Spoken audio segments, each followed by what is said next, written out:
Okay. Good morning, everyone, and welcome to We'll Work for Food, the New Possibilities Hour. Today is November 11th, 2021, and it is indeed our honor today to have a special guest this week, Alessandra Mourão and Eduardo Hidal, who are joining us from Brazil. And but before we get going, let's see, Natalie, what are the numbers today of donations that people have told you about? Thanks, Jean. I love this part of We'll Work for Food. So on my little magic tally sheet for this week, we as a community have donated $206,712, or rather $206,712 to food banks all over the world, which means that as a community, we've provided more than 2 million meals to those of our colleagues who are food insecure. Thank you all so much for your generosity. We really do appreciate it. And we look forward to having our colleagues in Brazil talk to us and helping us to raise even more money for their preferred food banks, which I right now have just put into the chat, and they will, I'm sure, tell us about. Oh, that's so fantastic. Thank you, everyone. The generosity is just amazing. And the reach, how global this is just amazing. And I hope we all appreciate each other and that. And again, this number is just what people have told Natalie about. Those of you who are regulars would know this, but let me just remind everyone how We'll Work for Food started in the spring of 2020 in response to the global pandemic as a way to help our neighbors and to give back. And it has evolved into this weekly presentation by one of our wonderful colleagues, or several of our wonderful colleagues each week, who will speak on some topic of interest.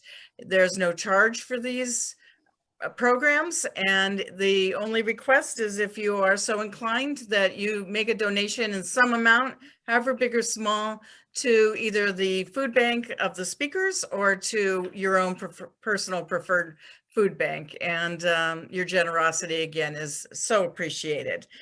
Well, today we have a very international program coming to us from Latin America, from Brazil.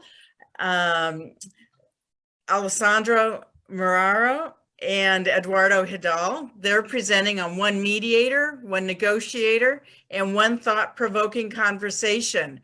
Both of these speakers are professors and practitioners of negotiation and mediation, and they will discuss the beauty and challenges of mediation and negotiation inside and outside of the Brazilian court system.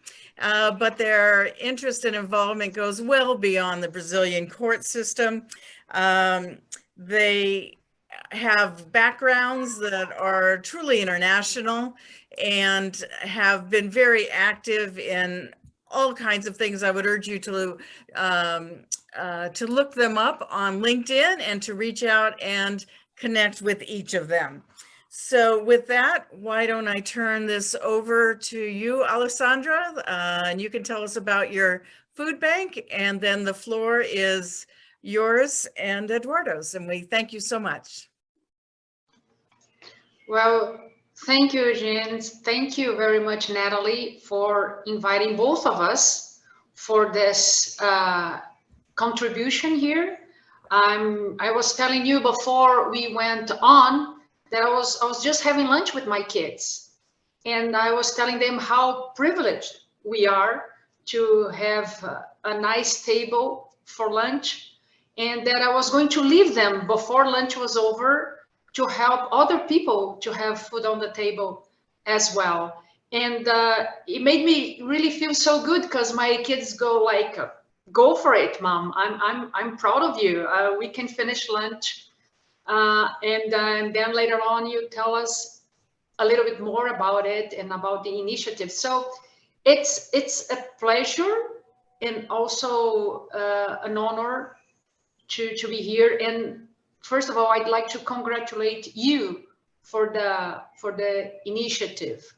Eduardo and I we have been teaching negotiations and mediations. In the very beginning, we were teaching negotiations together, but later on, Eduardo moved more focused on the mediation side. And I was telling him, well, why don't we just contribute to this initiative with a little bit of our experience, what we have here, and let people know around the world what we've been doing, what is it like down here in our jurisdiction, in our region.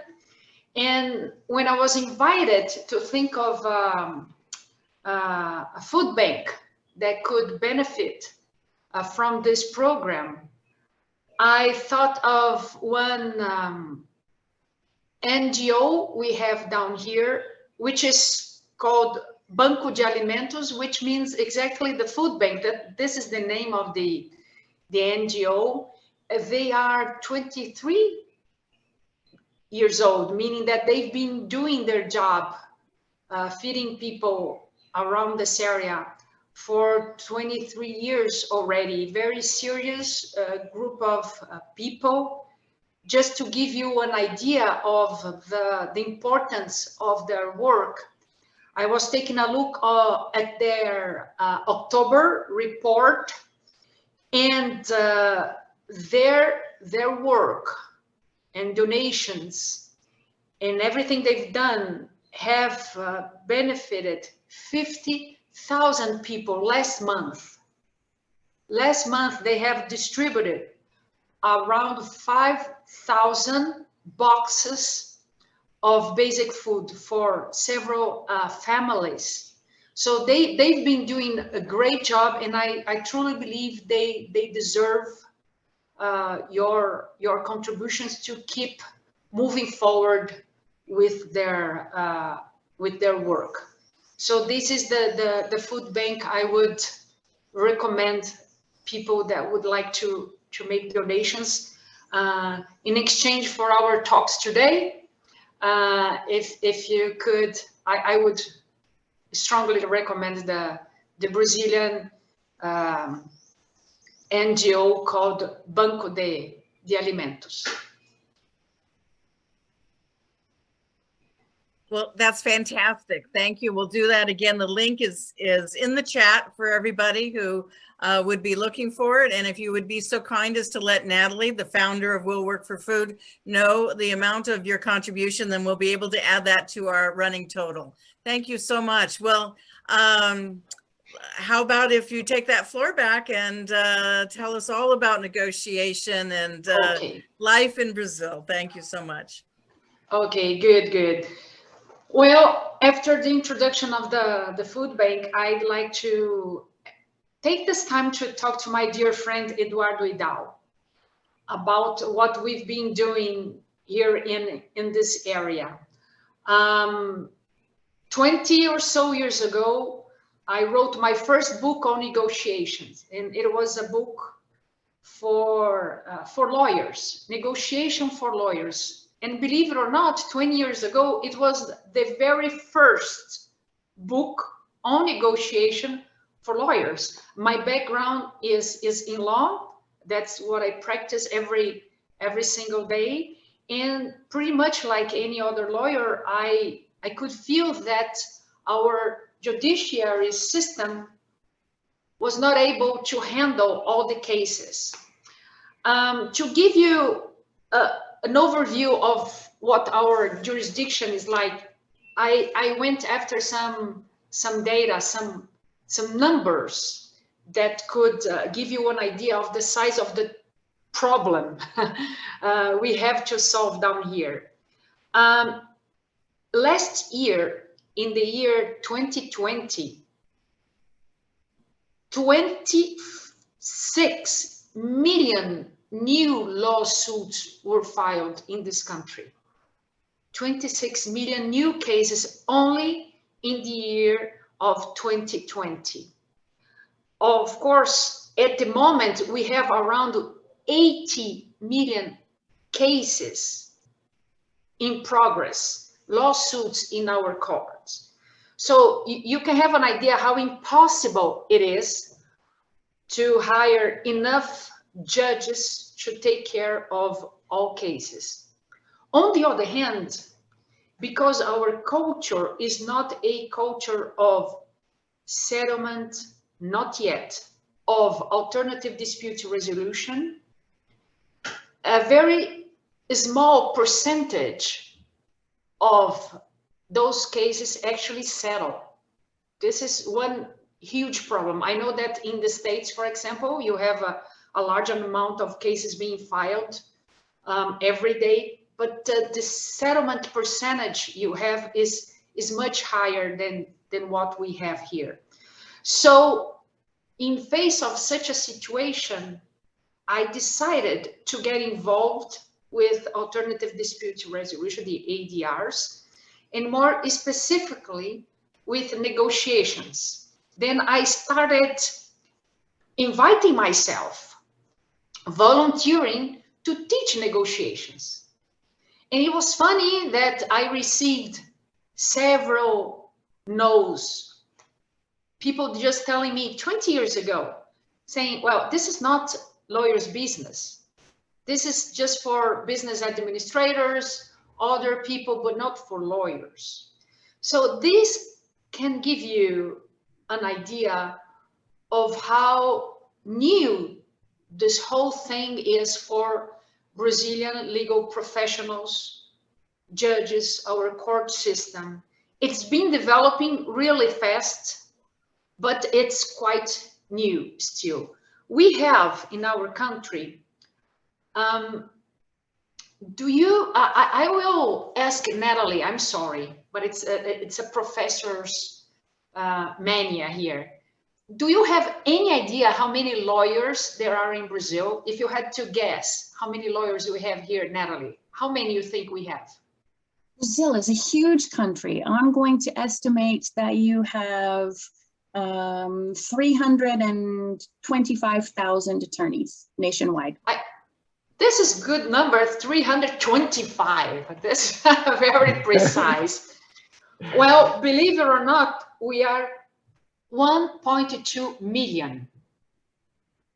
We are 1.2 million lawyers in this country without reasonable training in negotiations and mediation. So there is a lot of room for progress here, as you can see.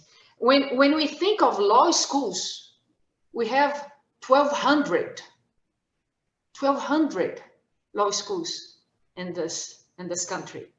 At the moment, the figures I have here is that 1.3% of our GIP is consumed by the judiciary system.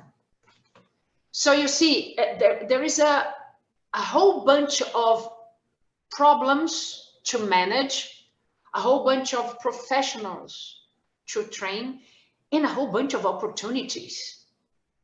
This is important, and that's why Eduardo and I got involved in it. We could see the opportunities in training and bringing the word of alternatives to dispute resolution, and also saving our judiciary system, because you know, without these alternatives, everything would really panic, would stop. It would be impossible to move forward.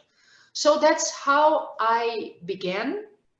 Nowadays, I teach negotiations. I see here Marcelo Perman. I see a former student of mine, and nowadays an excellent mediator as well here in Brazil.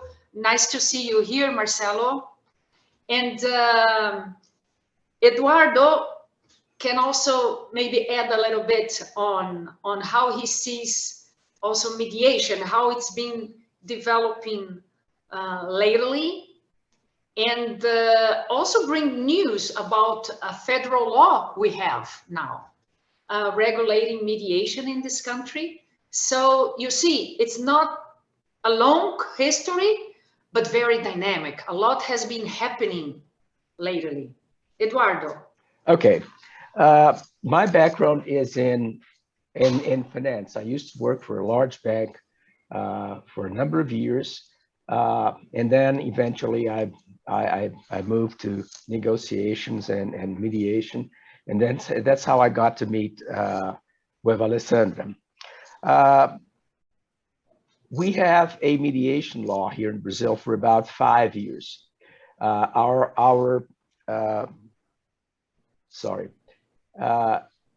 Which is relatively new. Arbitration has been around for more than 20 years. And eventually arbitration evolved to become a very litigant kind of thing, basically applied to very large disputes, and it became very expensive. So, of course, the cheapest way to solve a problem is through negotiation, and then you move to mediation, and then from there on to arbitration. The fact that we have a new law here, a relatively new law, gave credibility to mediation, which we didn't used to have before. I would say that as of June this year, Brazil was signed the Singapore Convention, which also adds the credibility to mediation settlements. Not that Brazilian law did not provide for the effectiveness of mediation, but it just gives companies that do business in Brazil and are not especially familiar with the Brazilian law system, it gives them an added comfort to do mediation in Brazil. Still, as Alessandra just said, mediation is not still very well known, which provides a lot of opportunities for growth. Yeah, I truly believe, Eduardo, that the younger lawyers, the younger legal professionals are much more aware of what's going on and much more interested. In the beginning, I used to teach mainly for post-graduation courses, and the ones that were interested in a negotiation or mediation were lawyers and practitioners that were already frustrated with trying to solve the conflicts through the local courts, and they were trying to get new skills, trying to help their clients using different alternatives. But as the time was passing by, more and more I feel that my students are getting younger and willing to know more about the alternative dispute resolution systems outside the courts. So nowadays, my perception is that very young legal professionals are already thinking of solving the disputes in a more efficient, low-cost, alternative way. So it's something that I've been feeling as time went by. I remember in the very first days, I would beg to teach.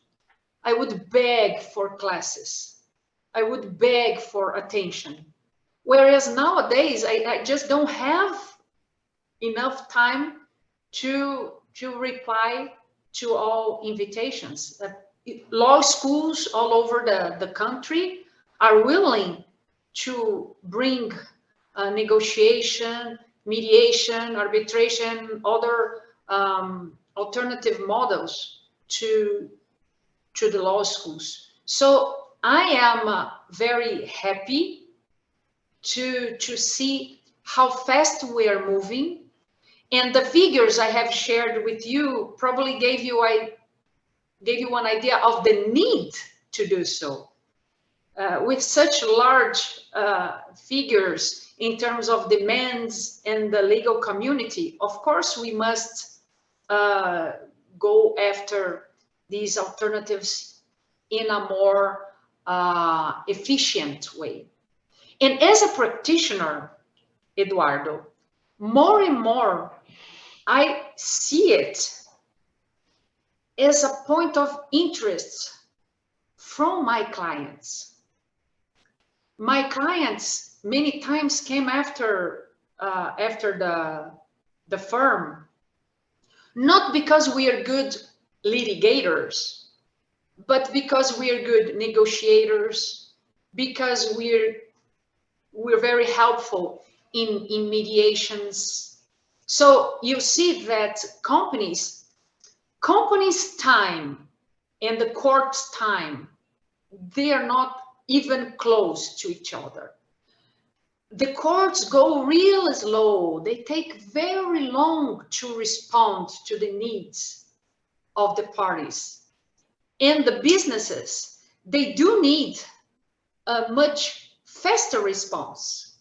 And when we think, and as I was introducing this talk today to Natalie, when we think how many overseas businesses have offices here, branches, subsidiaries, of course they are interested in knowing, well, if I have a conflict in that country, how long it's gonna take for me to solve it?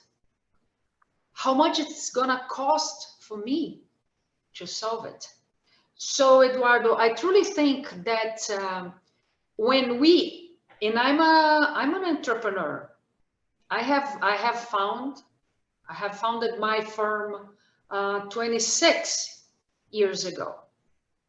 And this is part of my business. How do I attract my clients?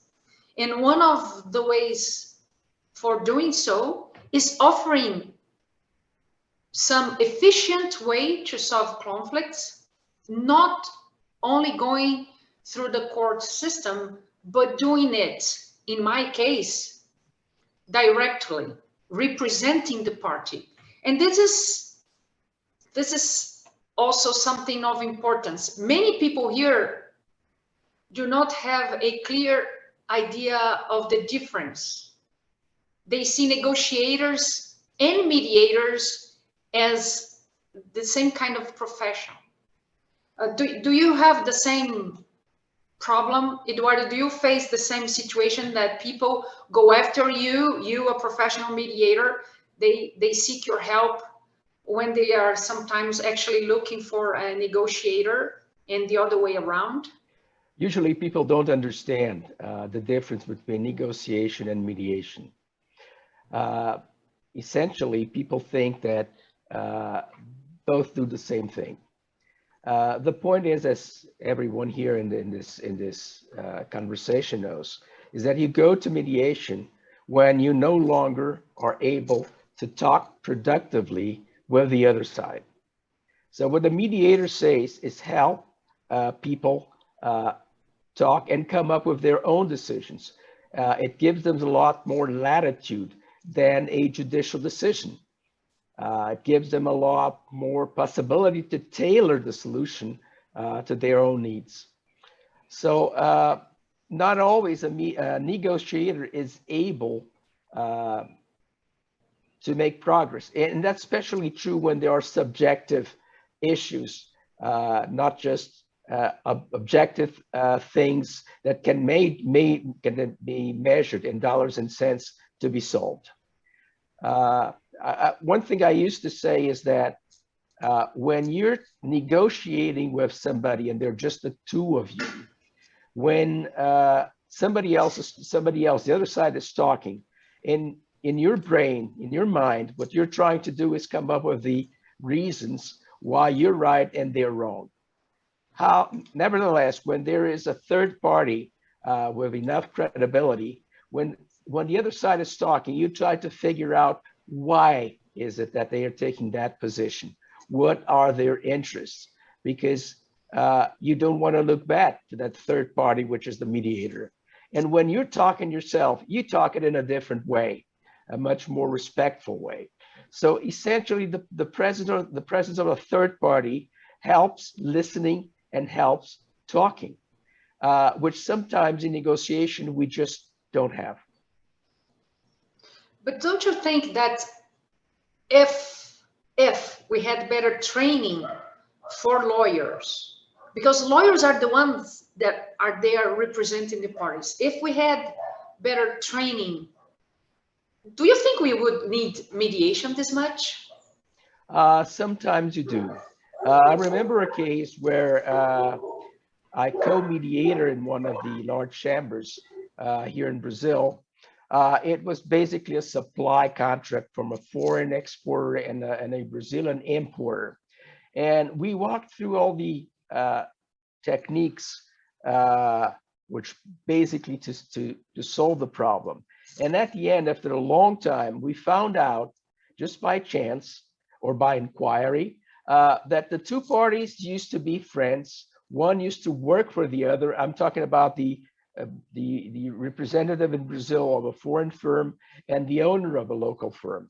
And what ended up happening was they had a split years before. So what one thought of the other is that the other was trying to push the other out of the market.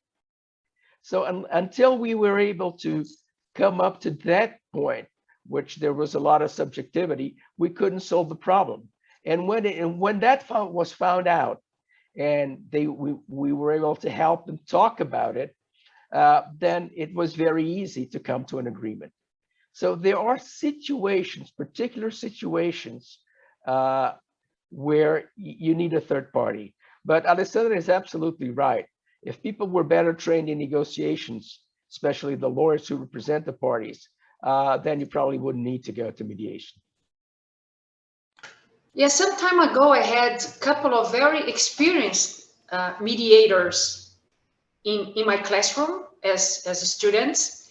And it was funny because I approached them and I said, hey, I guess you're here by mistake. I mean, this is a negotiation class and you're well-known mediators. What are you doing here? And then they told me, well, Alessandra, we are here because one thing is when we want to help lawyers to get into the mediation process, we need to know as negotiators what they should know that they don't, and how can we help them be better negotiators, because when they are negotiators, they are representing the party, even within the mediation process. So what we have is, how can I, as a mediator, understand the skills that are missing in the negotiator so that I can help them accomplish a better performance? I thought that was quite an interesting approach from them, trying to understand more about negotiation in order to be better mediators. I thought that was quite interesting. And all the time when my students come to me and ask me, why did I decide to go so much into negotiation instead of exploring more mediation? And I usually tell them, I was born partisan. What do I mean? I always have a side. That's maybe why I'm a lawyer. I'm always on somebody else's side, representing one side. And I know that a mediator needs to be more of, neutral, someone who can see both sides. For me as a mediator, my perspective is, in the end of the day, how can I get a better agreement for the one I represent?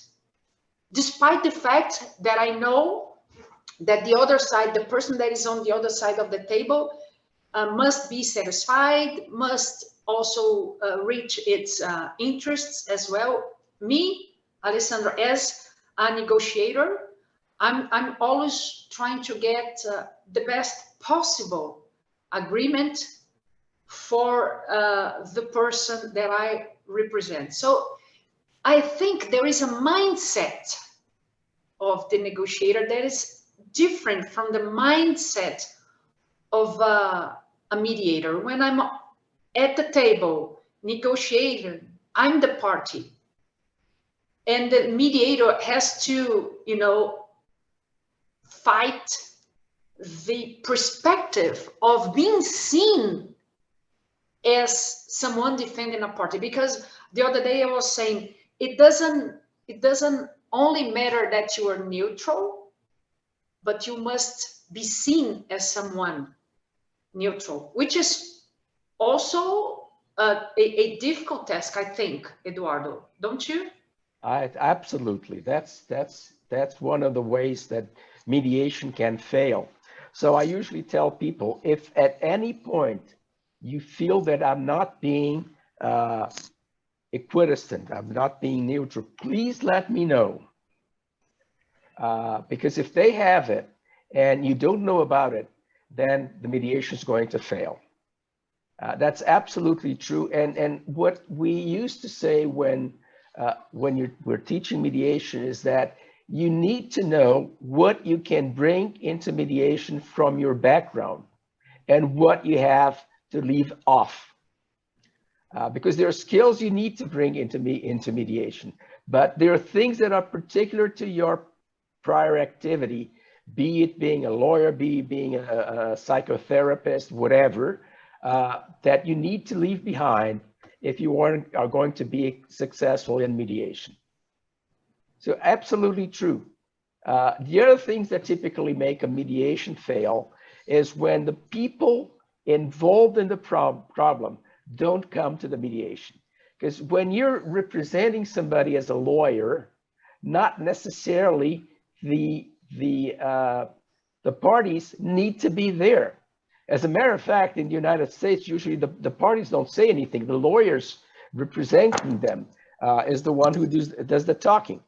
But in mediation, you need the parties to be there and to express their views in their own way. And that means that, as I've already had in one or two cases, you have somebody from the company changing the person who comes to the mediation representing the company. And they don't follow what has happened there. They don't follow the transformation that happens in mediation. And in the end, you have a failed mediation. So you really need the parties to come to the table. At least that's the way we do it here in Brazil.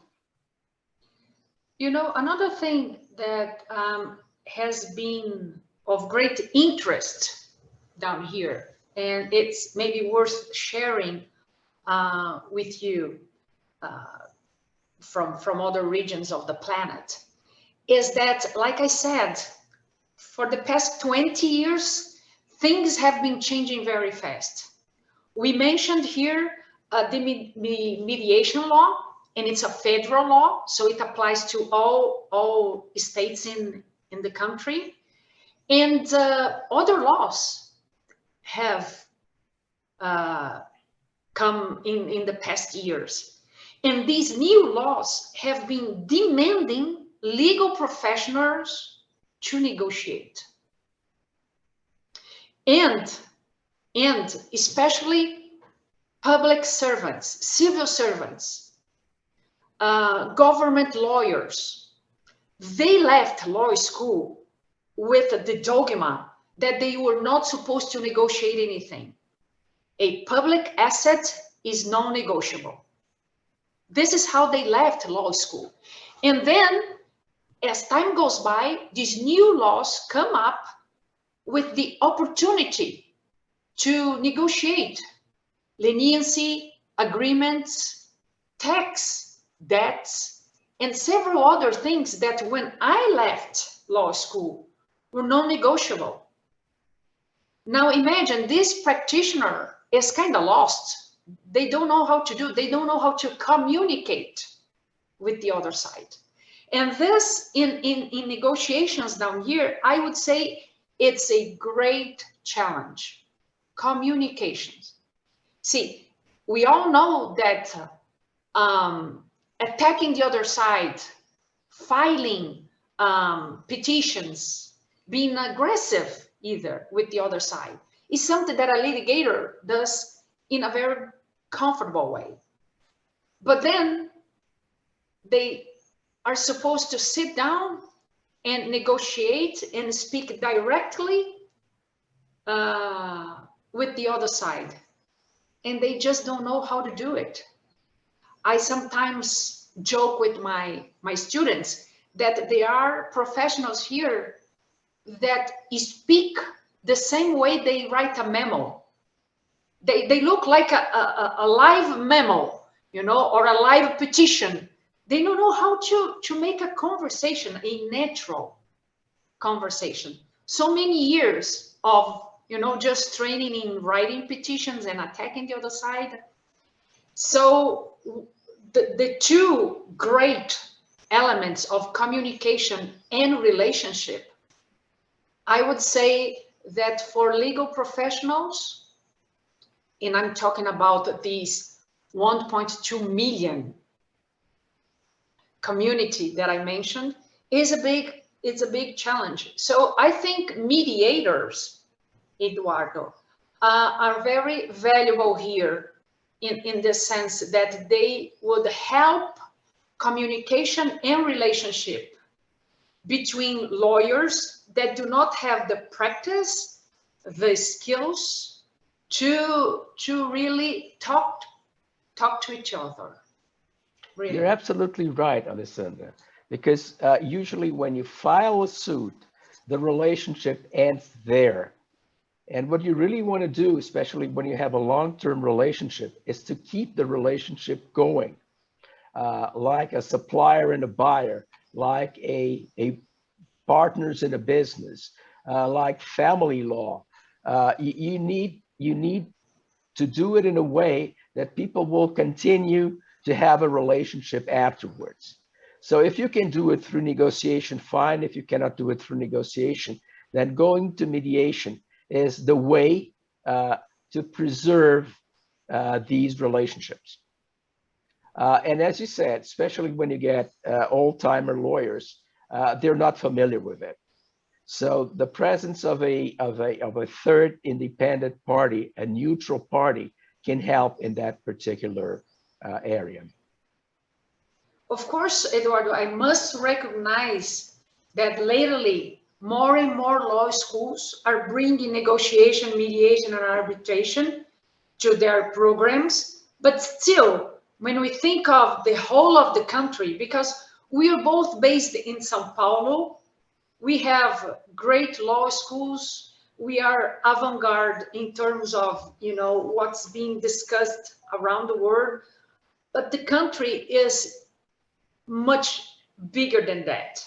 There are many law schools throughout the country that still don't have the same idea of what we are talking about here and don't really think that it's actually necessary.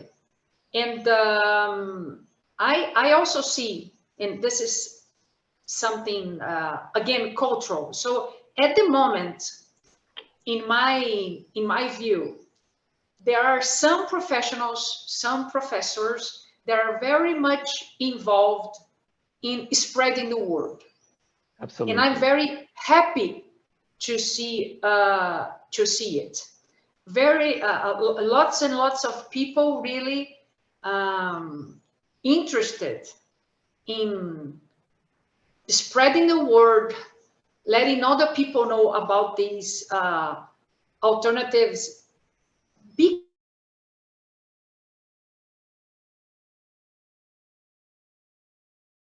You froze. Sorry, I can't hear you. Can't either. Well, I'll tell you, maybe Eduardo, you could answer this one question that's just popped up in the chat.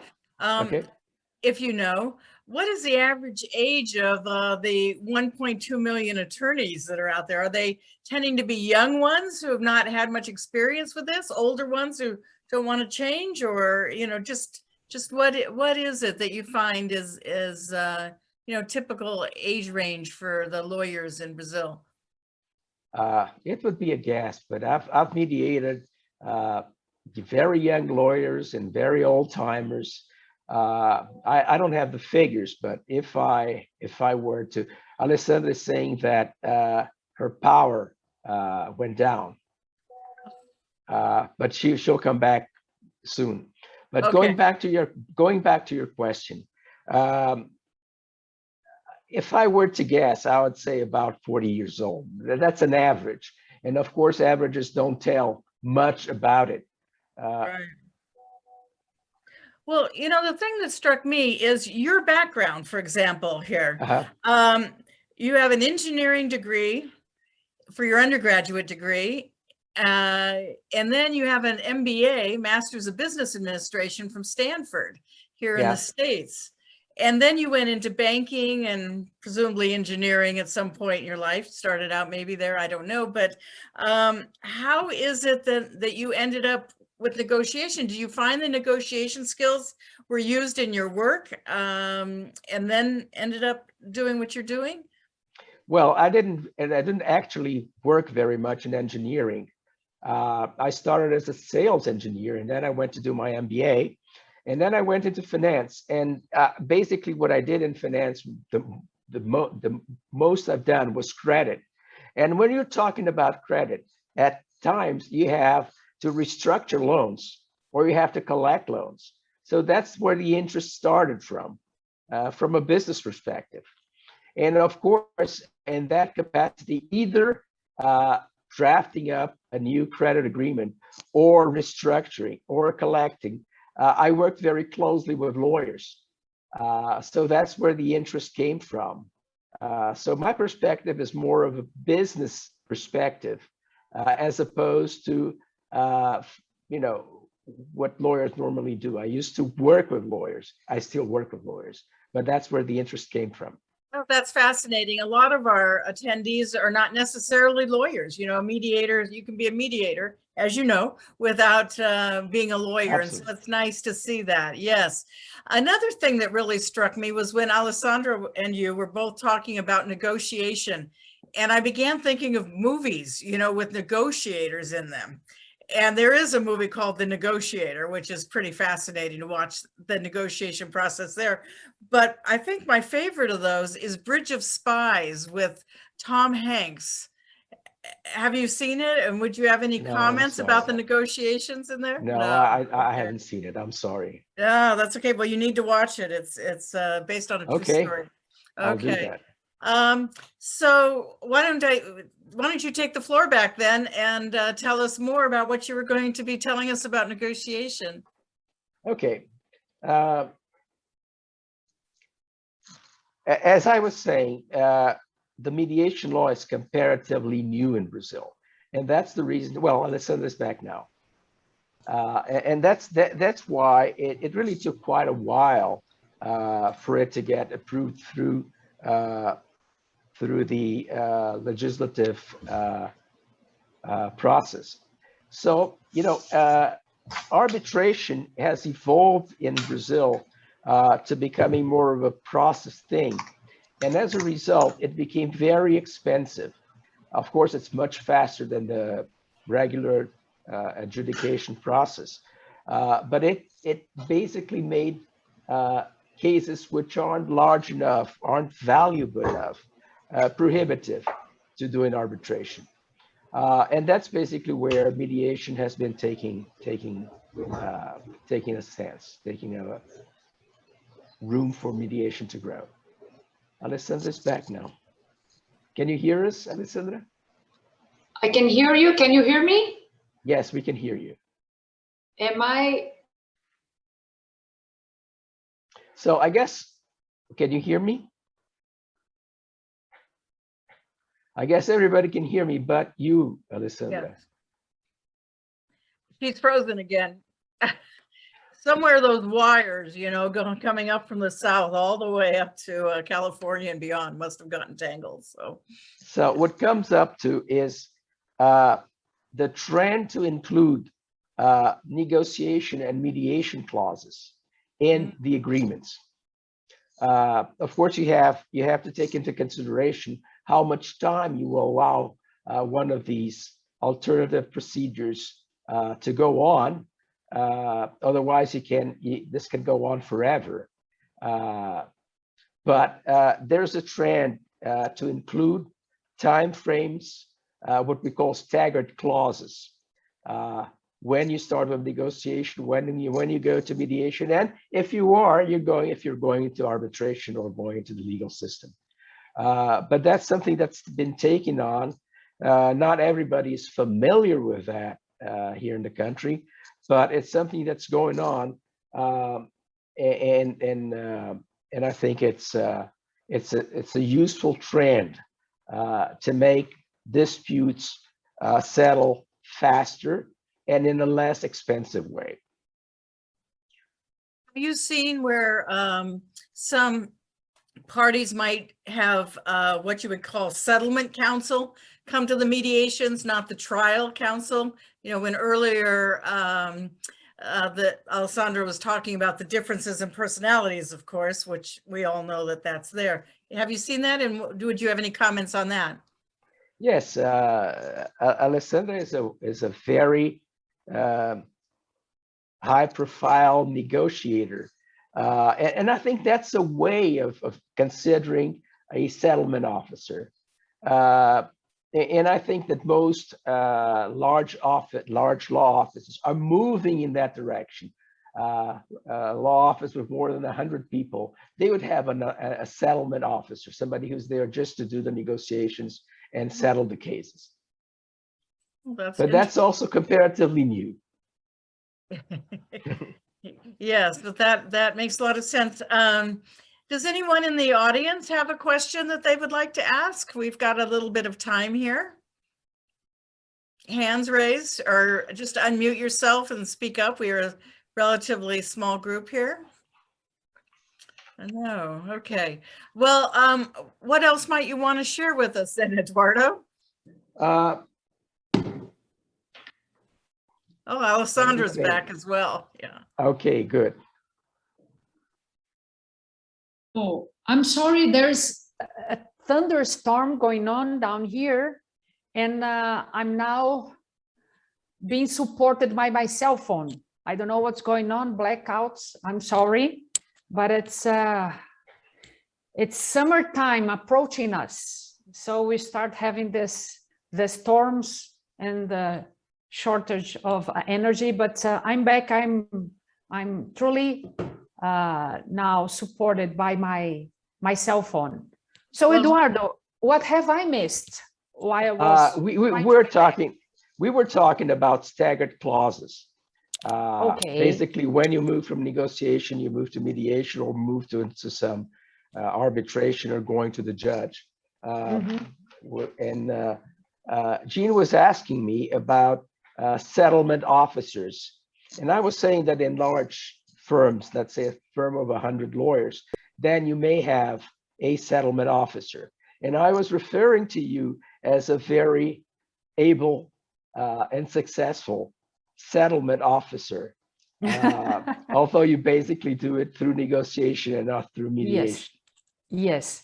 Well, it's interesting. Maybe we could share also with them the fact that we do have our conciliators, what we call conciliators, and how mediation goes within the court system and outside. Maybe it's interesting for them to know that we do have mediation that is done when the lawsuit is already in progress, and you can do it inside the court system, and how you can do it outside, and the advantages and disadvantages of doing it, Eduardo. Can you tell us a little bit about it? Sure. We used to say that mediation can be done at any time, before litigation, during litigation, and sometimes even after litigation, if you want to recover the relationship you have with them.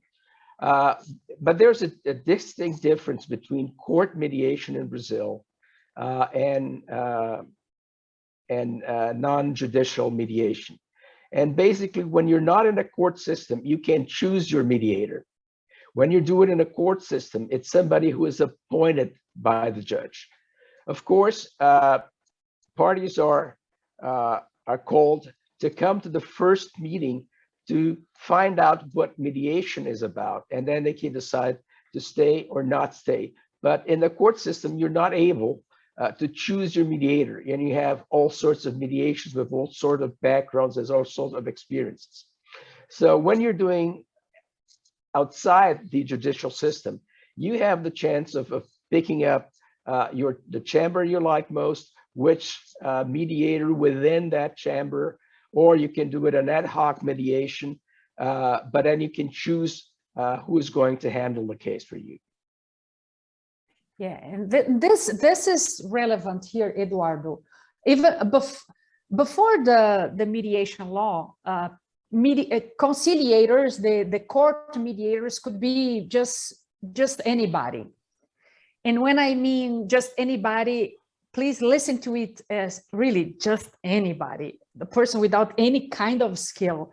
Absolutely. I myself, having as an individual, having consumers problems, I would go to court and I would ask for that mediator, and I would just sit back and relax and see he or she do her job. And in some cases, especially before mediation law, it was really lousy job. I mean, really bad. But again, you really cannot blame them because they really lacked training. You know, the idea of mediating was just so abstract, so much in theory. They didn't know how to do it. Nowadays, you have several ways that a court mediator can get training. And by the way, they need now to have a certification, right, Eduardo? Absolutely, yeah. And as you mentioned, still today, you have a difference between conciliators and mediators, because conciliation in Brazil is a very short process. And it works when you don't have a long-term pending relationship. If there's a car crash among people who have never seen each other, then you just need to settle an amount and that's it. But if the person you crashed into is your brother-in-law, then there's this whole different situation, because you had an ongoing relationship which you want to keep going. So the procedure has to be a more extended process. You have to deal with how people feel about each other, and you need to understand them and help them understand what's going on before you can reach a settlement. And I really think, Eduardo, at the moment, for the time being, I think we are focusing on training for mediators, training for negotiators. This is the one important thing we must do now, because Absolutely. We are not 350,000, Natalie. We are many more, and we have lots of people to train in order as well to give mediation and negotiation its real value.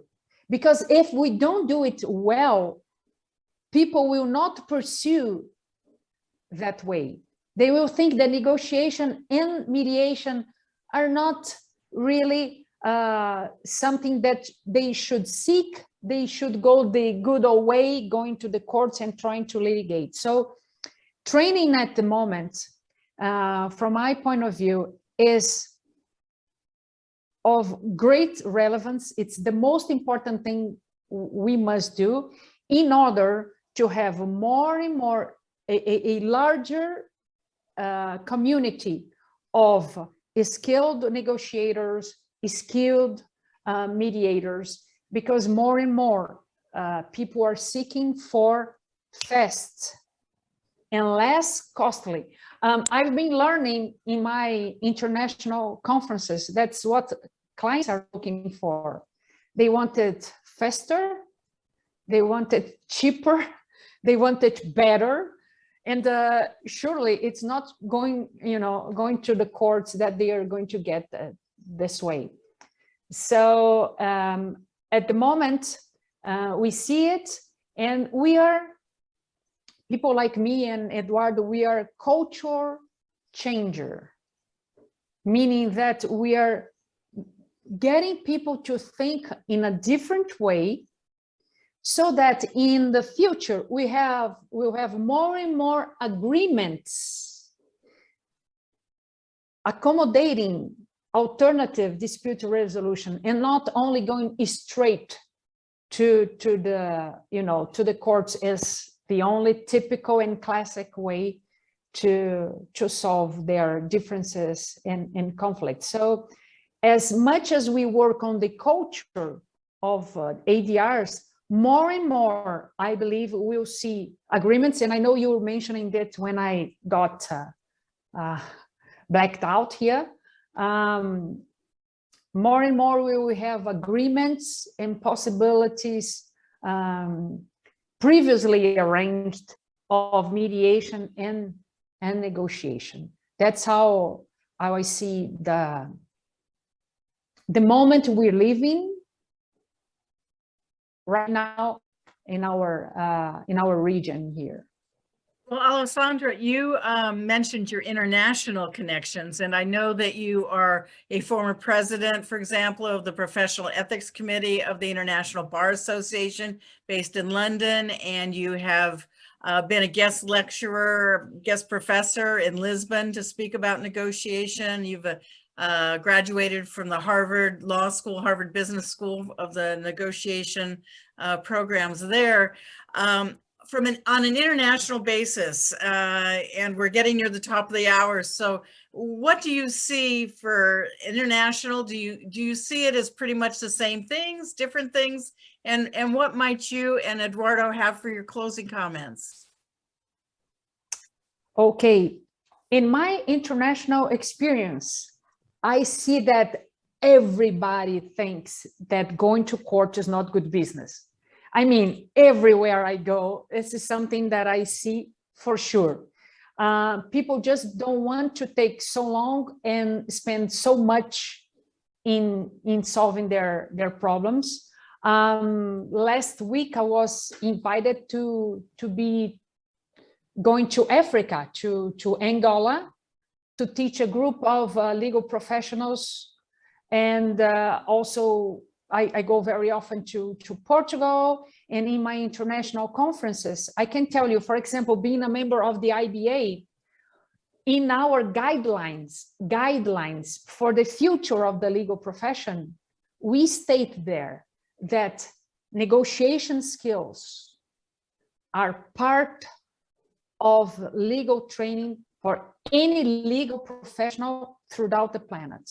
So I see that it's in everybody's mind that we must move forward with the ADRs because we need them. It's a matter of survival, really. And we are talking about food here. Before I go, I'd like to restate the importance of your contribution to the food banks. I had the opportunity to talk a little bit about our local food bank here and what an exceptional work they've been doing, and they really deserve your support. I thank you for inviting me, and anytime you would like me to join you for some other talks, please feel free. Oh, you're so kind. Thank you. And Natalie did put in the chat a second link. The first link she put into the food bank was not correct. So look for that second link in there, and that's great. Eduardo? Yes, I'd like. Yeah. I've also been getting some referrals for international mediations, and it's basically because people had the experience and they referred to mediation because they couldn't solve their problems in court. They were very aggravated. So this is becoming a trend. And I'd very much like to thank Alessandra for inviting me for this talk. Thank Eugene, and thank Natalie and Saray. It was a great opportunity. I'm always available. And I really emphasize how important it is to contribute to the food banks, especially in these times of pandemic, and especially in Brazil, where the effects of the pandemic have been very serious, affecting a lot of vulnerable people. So thank you very much for the opportunity. Oh, our pleasure. Thank you is where the thanks go to, and obrigado, right? Thank you so much. And next week, everyone, it's the top of the hour. So thank you all for attending. And we'll look forward to seeing you next week, 8 a.m. Pacific, 11 p.m. Eastern time, for another great presentation. Thank you so much. Goodbye. Obrigada, tchau. Bye-bye. Ciao. Congrats. Bye-bye. Great job. Good Great job job. to you. Thank you so much. Bye, everyone.